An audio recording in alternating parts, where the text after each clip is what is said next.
California. The ranking member of the full committee, Ms. Waters, for 5 minutes.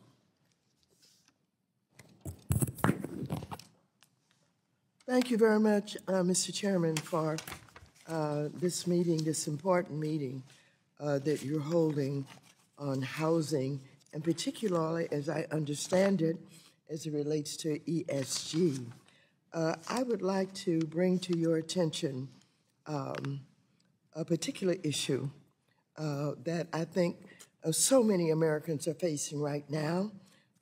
For Ms. Naji, the number of people paying unaffordable rents recently reached an all-time high, with the average U.S. renter now paying 30% or more of their income on rent.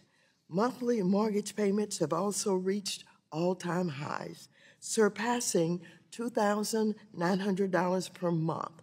In fact, in my state of California, someone making the minimum wage would need to work nearly 3 full-time jobs to afford a 2-bedroom rental home.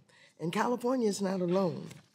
There is currently not a single state or county in the United States where a minimum wage worker can afford fair market rents. Meantime, corporate landlords who continue to grow their market share of housing have used inflation as an excuse to hike rents and accumulate excessive profits on the backs of tenants. This is why last month I introduced the Housing Crisis Response Act of 2023, which would make historic investments to increase our nation's affordable housing supply, reduce rents, and help end homelessness. Do you believe federal investments are needed to fully address the nation's worsening housing and homelessness crisis? Yes, absolutely, Congresswoman. We have a severe national shortage of homes that people with the lowest incomes can afford.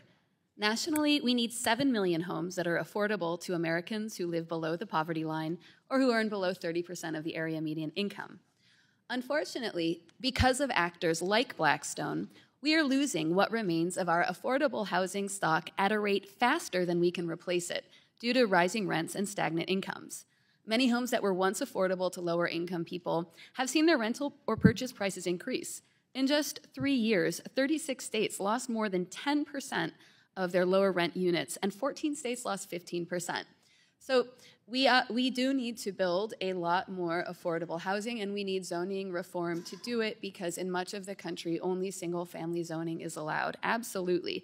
We also need to look at the federal government's role here. The FHFA spends billions of dollars purchasing and guaranteeing multifamily property.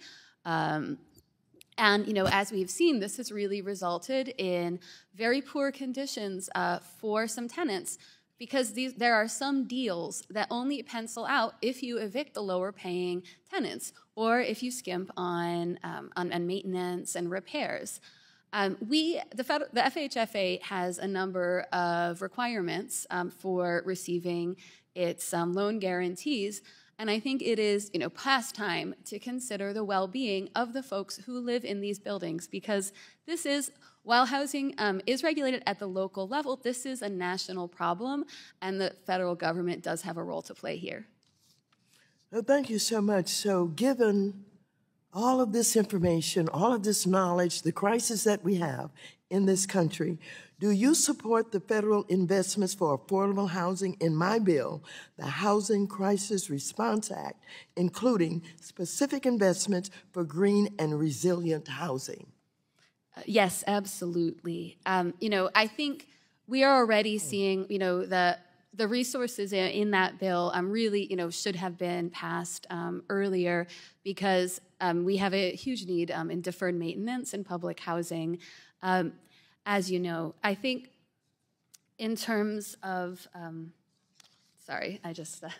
That's fine. I want to ask Ms. Hewitt the same question. Okay. Do you support the federal investments for affordable housing in my bill, the Housing Crisis Response Act?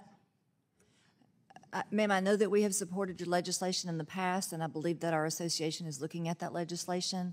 So we're looking into it, yes, ma'am. Thank you. Keep looking. I yield back the balance of my time. I think the gentlelady, recognizing that we have